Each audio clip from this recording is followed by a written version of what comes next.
The poor scholarship student was utterly convinced she was living out some twisted second chance time slip trope. The loudly claiming her grand mission in life was to help me redeem the notorious school bully. In my past life, as I walked past the bleachers with a bottle of mineral water, she shouted, "Jax, your wife is so caring. She specially brought you water." When I left campus after class, she grabbed me and dragged me into an alley, saying, "Jax, your wife knows you got hurt fighting with those thugs, and came specifically to check on you." When I went to the restroom, she locked me and Jax together, declaring, "I know you two can't control your passion, and doing it for the first time in the restroom will be memorable enough. I'll keep watch for you." Jax rushed over, trying to tear my clothes off, and when I fought back, he sneered that it was just my way of playing hard to get the unable to bear the humiliation. I fought until I was strangled to death by Jax during the struggle. The transfer student Tess stood beside my corpse with a smug smile. "So what if you're the main character? Then now that you're dead, when the new golden boy transfers here, I'll be the one who falls in love with him at first sight and gets pampered by his elite family after marrying him." When I opened my eyes again, I found myself jolted right back to the exact day I was passing the bleachers with that bottle of water. Beside me, Tess was screaming at the top of her lungs again. "Sloane, your husband, your husband." I snapped out of my daze, and suddenly realized I had returned to the day Jax started pestering me. Jax was the notorious school menace, skilled at bullying both guys and girls, indulging in underage drinking, underground betting, and vice. Shortly after his 18th birthday, he had already been in and out of juvie 7 times. I had always kept my distance from people like him, avoiding them whenever I saw them. But ever since Tess transferred to our prep school, she kept shouting that Jax and I were a perfect match. I told her to stop joking like that, but Tess just smiled and said, "Ooh la la, Sloane's blushing, let's sneak a kiss." I was walking past the bleachers with a bottle of water when she shouted, "Jax, your wife really cares about you. She specially brought you water." After school, as I walked out the gates, she grabbed me and pulled me into an alley saying, "Jax, your wife found out you got hurt in a fight with some troublemakers and came to check on you. Thanks to Tess's relentless efforts, I successfully caught Jax's interest." He smirked and licked his lips, harassing me daily, calling me out to ditch class and go wild, or shoving random gifts at me, including, but not limited to, open lingerie and condoms. I was so upset I cried, but Tess held the gift box high, showing it off all around the homeroom. I knew the couple I ship is real. The unruly, wild bad boy and the sweet, pampered good girl are a perfect match. Unable to bear it any longer, I reported the matter to the teachers and my parents. Both Jax and Tess received appropriate punishments, with the latter also having her financial aid for disadvantaged students revoked. Tess held a grudge against me and began to mock me sarcastically. "How can you be so ungrateful? Being noticed by Jax is such a blessing. Many girls can't even catch his eye. I was kindly trying to help you save him, yet you show no gratitude. What an ingrate." I bit my lip tightly. "Anyway, I won't date someone like him. Don't you dare spread rumors." Seeing my firm stance, Tess's eyes shifted, and she devised a sinister and vicious plan. While I was staying behind alone for cleaning duty and went to the restroom, Tess sneaked over and locked the restroom door.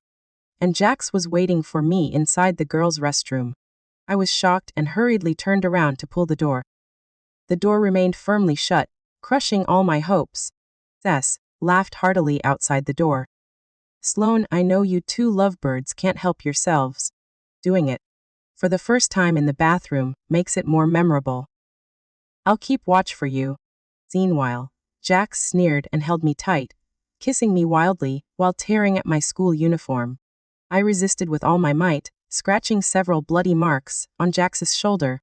The enraged and humiliated, Jax tightly gripped my neck with both hands, squeezing tighter and tighter.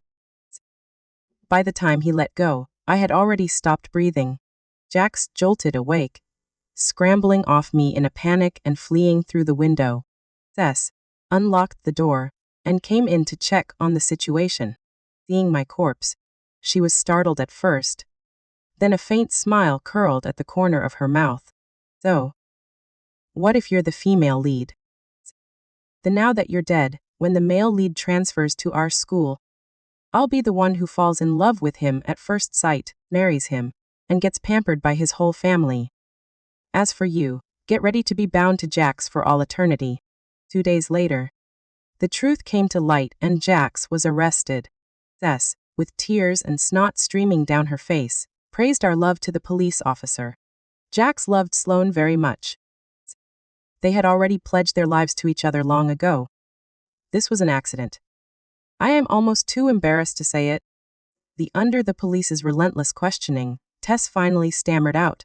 Sloane enjoys engaging in breath play, and she particularly likes doing it in public, claiming it's more thrilling that way. After coordinating their statements, Jax defended himself. I was only going along with Sloane's sexual preferences by accompanying her to the restroom to try it out. Officer, you can't blame me for this. Through their distortion of the facts, Jax was sentenced to only 2 years in prison, suspended for 2 years. Meanwhile, I went from being a victim to a woman everyone saw as promiscuous. Whenever my name was mentioned, people would give a strange, suggestive smirk. My parents tried every possible means to restore my justice and reputation, but they were powerless against Tess's repeated false accusations. In the end, my father, overwhelmed by the pressure, jumped from our balcony, and my mother, in an emotional outburst, lost her mind and went insane. My soul drifted in the air, unable to do anything but shed tears. Our family was utterly destroyed, yet the instigators, Jax and Tess, had not received the punishment they deserved. After the male lead transferred schools, Tess got her wish and latched onto this powerful figure, even boasting to him. There was this incredibly promiscuous and wild girl in our class before, who actually dated men in the restroom. I'm not like her. I've always remained pure and faithful for my dear husband. The male lead was deeply moved and embraced Tess. I never thought there could still be a pure girl in this day and age. Don't worry, I will definitely treat you well. Relying on the male lead's favoritism, Tess successfully married into a wealthy family, becoming an internet-famous model couple with him. I was nailed to the pillar of shame, enduring endless slander and defamation. I wasn't willing to accept this. I wasn't willing. Fortunately, heaven heard my voice and gave me a chance to start over. This time, I will absolutely make Tess and Jax pay a bloody price. Back in the present, Tess had just finished saying, "Your husband," and I quickly unscrewed the mineral water bottle in my hand and splashed it right in her face. Tess was just about to call out Jax's name. Before the syllable could even leave her lips, she was splashed with water by me, forcing her to shut her mouth in a fluster. Z wiped the water droplets from her face, furious. "Sloane, are you freaking crazy?" I apologized repeatedly. "Sorry." My hand slipped. I poured the remaining half bottle of water all over Tess. With the thin fabric clinging tightly to her skin, outlining her curves clearly, Tess immediately let out a pig-slaughtering howl, drawing the attention of the entire quad. I quickly put on a pitiful face and apologized. "I'm so sorry, Tess." My hand trembled again. "You're so kind and lovely. You won't blame me, right?" Under the watchful eyes of everyone, Tess had to swallow her curses, unable to spit them out or hold them back. Her face flushing bright red, she glared at me fiercely. Her eyes filled with venomous resentment. I didn't take it to heart and shouted loudly, "Tess, stop glaring at me. Hurry and grab some clothes to cover up. Be careful not to expose yourself." This remark seemed to alert Jax and his buddies playing basketball nearby. Like flies drawn to a dumpster, their gazes clung tightly to Tess, lusting after her curvaceous figure. Tess, both embarrassed and angry, tightly covered her chest with her hands. "Shut up." Staying quiet was impossible. I raised my voice. "Can anyone lend us a jacket?" Jax licked his lips, took off his jacket, and threw it over. It reeked of strong sweat. I quickly draped it over Tess and said loudly enough for others to hear, "Don't be shy. Your crush sent you his jacket." No need to thank me. I love shipping couples. Tess let out a scream, pinched the jacket with 2 fingers, and threw it fiercely to the ground. Get lost. Who wants this lousy jacket? Jax's face suddenly darkened, his eyes tinged with a layer of gloom. Don't be shy, Tess. Wasn't it you who dragged me to watch Jax play basketball? Don't go, wait for me. Tess turned to leave, and I hurriedly followed behind her, shouting as I ran. Only after running out of Jax's sight did I gradually come to a stop. Tess, this time Jax is yours.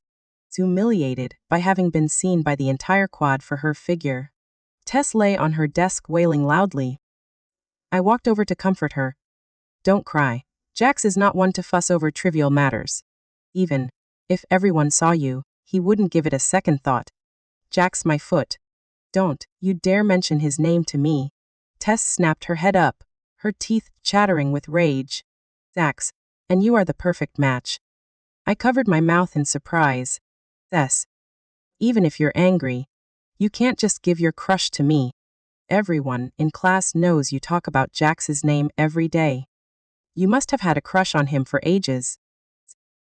And today, you dragged me to the playground. It must be because you knew Jax was playing basketball there, and you were too shy to go alone.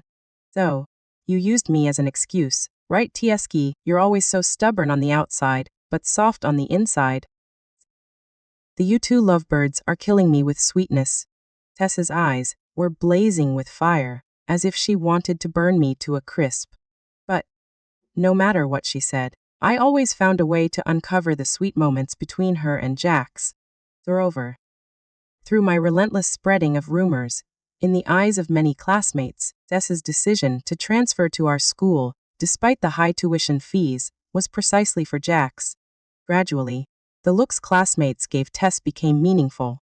Perhaps the impact of Tessa's wet t-shirt allure was too great, as Jax's gift-giving occurred much earlier than in the previous life. One morning an exquisitely wrapped gift box appeared on Tessa's seat, tied with a large bow. As soon as I entered the classroom, I saw Tess proudly showing off the gift box everywhere. Now, this is the packaging of a certain luxury brand. I begged my dad for so long, but he never bought it for me. The gift inside must be very expensive, a girl exclaimed enviously. Hearing this, Tess was overjoyed. Although she wasn't sure who sent the gift, it didn't matter. It was enough to prove her irresistible charm. And besides, a free gift is not to be missed. Sigh, it's all because I'm too charming. Handsome guys are always sending me gifts. Tess giggled and eagerly tore open the packaging. The next second, a foul stench hit her nose. Everyone instinctively covered their noses, their gazes turning toward the contents of the gift box. Almost identical to the previous life. It was a private item, with strong suggestive undertones. Tess sat frozen in her seat for 2 seconds, then let out a sharp scream and forcefully shoved the gift box to the floor, with her right hand hidden. In the crowd, I let out a surprised huh. All attention shifted to me, and I said sheepishly, "There's a note on the outside of the box. It looks like something is written on it." A mischievous boy quickly picked up the note and read it aloud. Do you like the gift your dear husband gave you, you little slut?" The other boys burst into raucous laughter, making Tess flush crimson with embarrassment. She covered her face with her hands and sobbed pitifully. I watched her coldly, feeling not an ounce of sympathy in my heart. I was still too kind-hearted, unable to do what Tess did in her previous life. Holding up the gift box for the whole class to admire, at that time, I was helpless and desperate, begging Tess to stop. But her smug expression only grew more pronounced. "It's fine, we're in a new era now. Even if you and Jax had premarital relations, no one would call you a broken shoe. It's just a little game between young lovers. Just don't forget to hand out wedding favors when you have the ceremony. Tess, now it's your turn to taste the bitterness of being slut-shamed, without me needing to add fuel to the fire." The gossip-loving crowd in the class quickly spread the news throughout the entire grade. Tess cried until her eyes were swollen, demanding that the homeroom teacher give her justice. The homeroom teacher was relatively diligent and responsible, calling in Jax and his own homeroom teacher. But Jax acted like a complete ruffian, not only refusing to apologize, but even spouting arrogant words.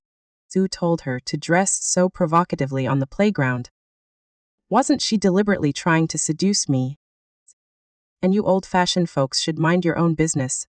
When a woman says no, she means yes. Tess may seem prim and proper on the surface, but deep down, she's probably desperate for a man's affection. Fortunately, Jax was also the nephew of the school board chairman, so the homeroom teacher had no authority to discipline him. Tess broke down in tears. Wah wah wah, I'm a pure and innocent good girl. I still have to get married in the future. What if Jax ruins my reputation? What should I do? Just endure it. For the next half-month, Tess was harassed by Jax and his lackeys every moment, and the methods grew increasingly excessive. She realized the plot had veered off course and needed to get back on track quickly. Otherwise, the male lead would never fall for a woman with unclear ties to the school bully. On this day after school, Tess forcibly linked arms with me. Sloane, I'm walking home with you today. Sue, using this trick again. In my past life, after Jax gave me gifts, the whole class isolated and snubbed me. When Tess warmly called me to walk home together, I actually felt grateful to her. I never expected that Tess's move was to push me into an even deeper abyss. She deliberately led me into an alley, and at the entrance, she gave me a hard shove, sending me straight into Jax's arms, then ran away laughing. If it weren't for a passing adult who saved me, my fate would likely have been even more miserable. Thinking this, Tess's smiling face before me now seemed particularly glaring. I shook off her hand. Sorry, my dad said he's picking me up today, so I can't walk home with you.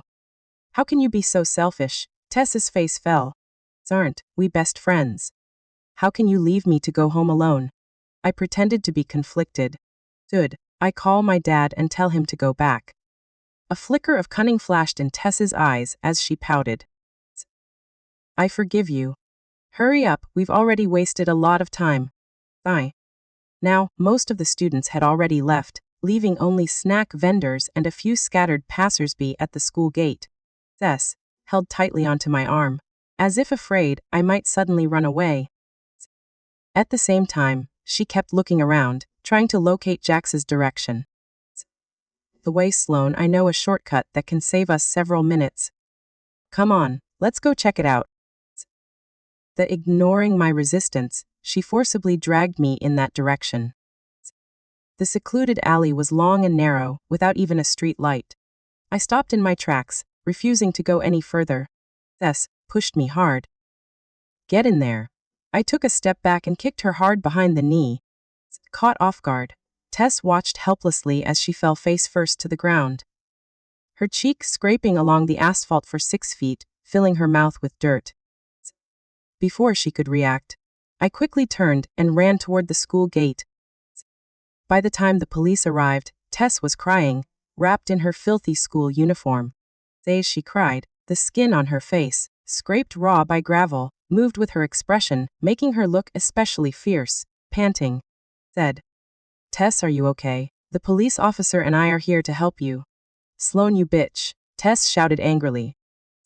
You did that on purpose. Tell me, did you already know Jax was inside? Is Jax here too?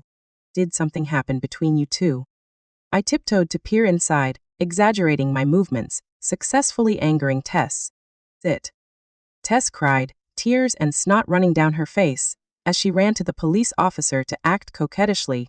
Officer, arrest her quickly. She and Jax, that adulterous couple, deliberately set me up. If my face gets ruined, they'll have to pay for my plastic surgery. The police wouldn't just take Tess's word for it. They took us back to the police station to give statements, reviewed the surveillance footage, and confronted Tess with the evidence.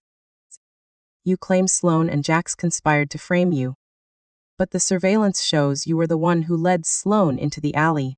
During that time, Sloane repeatedly objected, yet you still didn't change the route. Why is that? Tess was left speechless. Of course, she couldn't say it out loud. Her real intention was to push me into the tiger's mouth. But she ended up lifting a stone only to drop it on her own foot. I was exceptionally generous. It's fine. Tess might have misunderstood something. I forgive her. Tess clenched her hands tightly into fists, letting her sharp nails dig into her palms. Jax was found by the police half an hour after the incident. After he learned the whole story, he snorted dismissively. Tess, I didn't even sleep with her. What gives you the right to arrest me? Tell her to take a look in the mirror.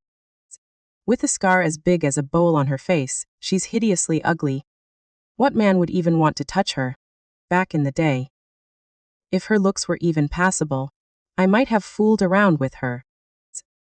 But now, if I mess with this kind of trash, I'd be the laughing stock of the crew. Since Jax hadn't actually harmed Tess, the police had no choice but to let him go. Humiliated and devastated, Tess's already battered face looked even more ghastly. Jax left with a smug grin, even spreading the story all over the school. In his version, Tess was a woman who deliberately seduced men, staking out the alley just to wait for him, eager for a wild, passionate fling. Combined with the past rumors about Tess and Jax, many bought into his story, and her name soon became synonymous with scornful laughter. In that moment, the carefully crafted image Tess had built for herself completely shattered into nothing. To make matters worse, her most prized asset, her face, was severely injured, forcing her to take a temporary leave from school to recover. Sloane, don't think you've won. This is only temporary.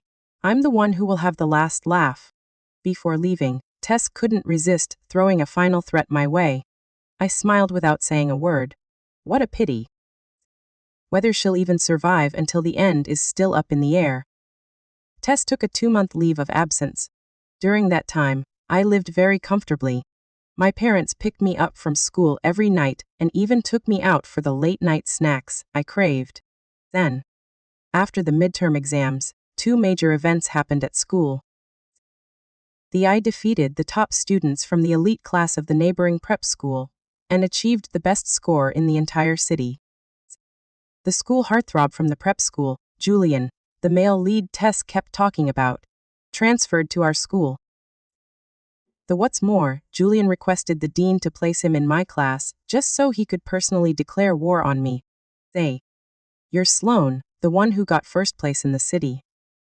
Let me tell you, next time, that spot will be mine. The sun was bright and warm, with green leaves swaying outside the window. The perfect time for romance in a campus novel. I looked up, my expression indifferent. You didn't even score higher than me this time. Why are you so sure you'll do better next time? Julian was taken aback. In his imagination, I should have blushed, acted coy, buried my face in my arms, and daydreamed about starting a sweet romance, not nitpicking over scores. I wasn't feeling well this time, which is why you got the chance to be first. Next time, you won't be so lucky. Julian took a moment to compose himself, regaining his usual confidence, and continued, moreover, women are emotional creatures, and simply not suited for studying 8 a.m. Their grades are inherently less stable than men's. I smiled with contempt. So, you're saying that men who have taken academic examinations for thousands of years suddenly became suited for studying science? Julian fell silent, a flicker of displeasure crossing his eyes, but his emotions were not worth my concern. Then hurriedly, I opened the physics exam paper and continued working on the problems. That, a raging fire ignited within my heart. Julian, you've finally come. I will never forget how, after you got together with Tess, you spent a fortune hiring a lawyer to defend Jax and argue for his innocence just to please her, just because Tess said one sentence. Truly, Jax is also quite pitiful. If it weren't for Sloane suddenly acting seductive, why would Jax have played that choking game with her? It was clearly just a little game between a young couple. It ended up causing an innocent person to bear a criminal record. In order to keep his young girlfriend from being heartbroken, Julian used his family connections to suppress the matter, ultimately only giving Jax a punishment that was hardly a punishment at all. This directly led to the collapse of my parents' emotional support, resulting in the tragedy of one death and one driven to madness. I will never let him off easily. Perhaps Julian was just a despicable person from the start. The colder my attitude toward him, the more he tried various methods to get my attention. The more I ignored him, the more excited he became. The A classmate who was quite close to me told me that while I was in the office handing in homework, Julian openly declared in the classroom that he was going to take me down and even said, "Don't be fooled by Sloane's icy, jade-like demeanor. Definitely a closet pervert. A girlfriend like that is the most interesting. A little ice queen by day, a freak in the sheets by night." A wave of nausea washed over me, and my disgust for Julian deepened even further. No matter how well the male lead in a campus novel is polished, he's still a misogynist at his core. The inherent flaws in his nature can't be hidden. Upon hearing that Julian had transferred to our school, Tess was so anxious, she was scratching her head, terrified that her man would be snatched away by me. So, without even letting the wounds on her face heal properly, she rushed back to school wearing a mask. She tried every possible way to seduce Julian. This included, but was not limited to, asking Julian to explain math problems to her. But, during the explanation, she would accidentally spill water onto his crotch. Z paraded around in a skirt, so short it revealed half her buttocks, and sat on Julian's lap, acting coquettishly. In her previous life, she had